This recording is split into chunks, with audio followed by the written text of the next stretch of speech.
And if he does get 2 hours off in the morning, he has to rehearse a fight. Steph, it's not your fault. It's your father's. We had 16 fights in the movie for Christian to get through.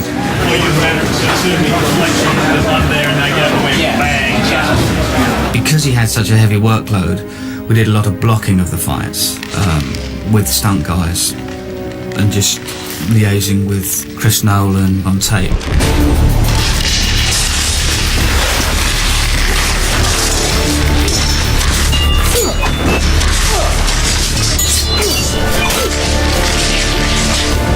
We'd bring Christian in, put the acting element into the fight and perhaps tweak a few bits that felt character-wise like they should change.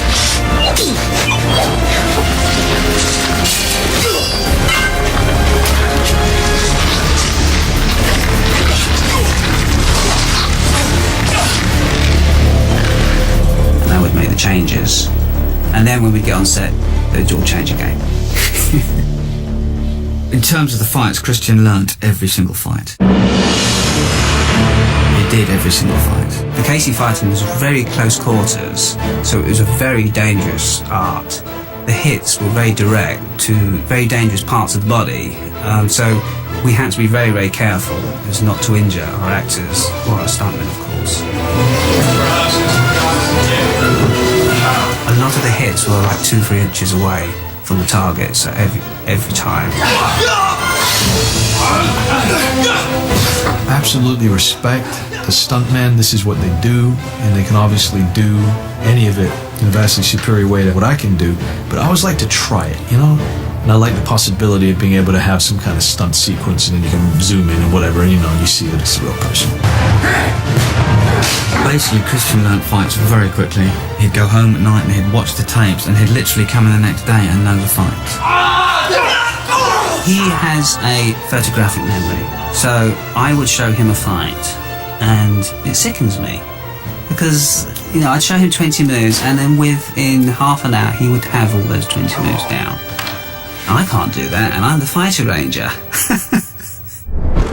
I am the devil. You're not the devil. You're practice. We all dream that we can take on 8 men at once and beat them all. And that's what the Bruce in these fight is like. We see Bruce, you know, younger. He has no fighting skills whatsoever. There's no technique to him. He's adopted different styles, but he hasn't created his own style yet.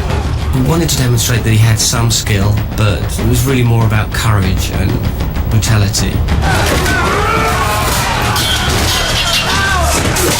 We brought 11 guys over from Thailand, put the moves together, discussed them, said, oh, wouldn't it be nice if, or shouldn't he be stronger here? He wanted 8 guys coming at one guy all at once, and I had real trouble with that, you know, because for 8 guys to attack one guy all at once is how am I going to put a fight, how am I going to choreograph it? It was really quite hard to have them all coming at him, so that he's having to work triple time to take care of them, as opposed to people standing waiting to get up at the corner of the eye, coming in, taking their hit.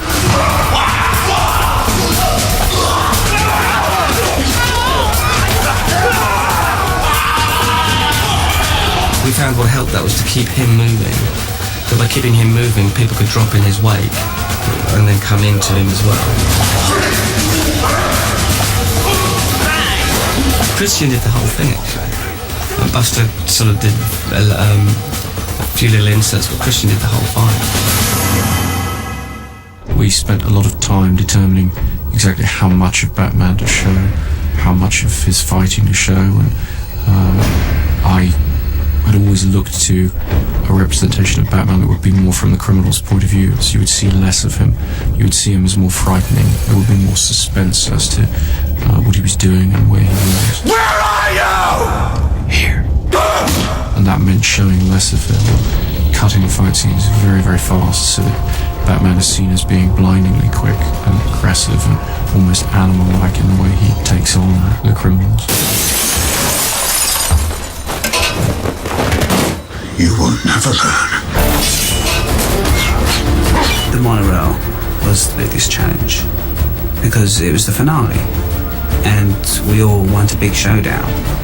Batman is on equal terms now with Ducard.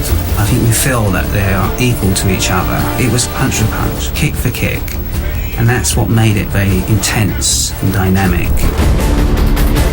Now we can really focus on using the Casey style at the end, and it's worked out really strong. As a team, all of us, we all put that fight together and that energy together.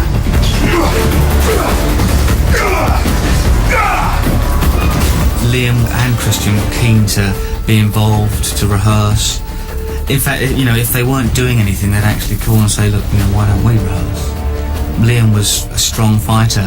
Casey's actually a fighting system where you use a lot of elbows and fists, and Liam's very tall. I think he's 6'4", 6'5", he's a tall guy. So he has to get very low in order to do the blows. Ready, and action. We just wanted it to be as hard as possible. We wanted to show two men who are very highly trained and very highly skilled, very motivated. When I saw the enjoyment out of when Liam had finished the sequence and Christian, you could just see the glee in their face when they finished that sequence, when they've just done 10-15 move sequence. And that's the best. Got it there. Right, so you guys all right? Yes. Can't say I was extraordinarily impressed with the speed and the degree of intensity that the actors were able to get into the action scenes by doing things themselves rather than having the stunt performers do things for them. There's something in action and in fighting that is still very much performance, and so as a director I find it to be a great advantage to have actors like Liam, like Christian, who are willing to just dive in and express the character's physicality even in the most extreme situations. Never learn to mind your surroundings. My biggest challenge was to make the KFM, the Casey, work on screen, and hopefully it's new, creative, and that's what's good about the KFM. You can be creative with it. You can be very creative with it. It was just kind of bizarre enough to get your attention and think, what the hell is he doing? And then absolutely vicious enough, but also practical enough to believe it. Casey reflected quite nicely our overall approach in terms of script and design, of seeing Batman not as a glamorous sort of branded figure, decorative figure, but as a functional entity.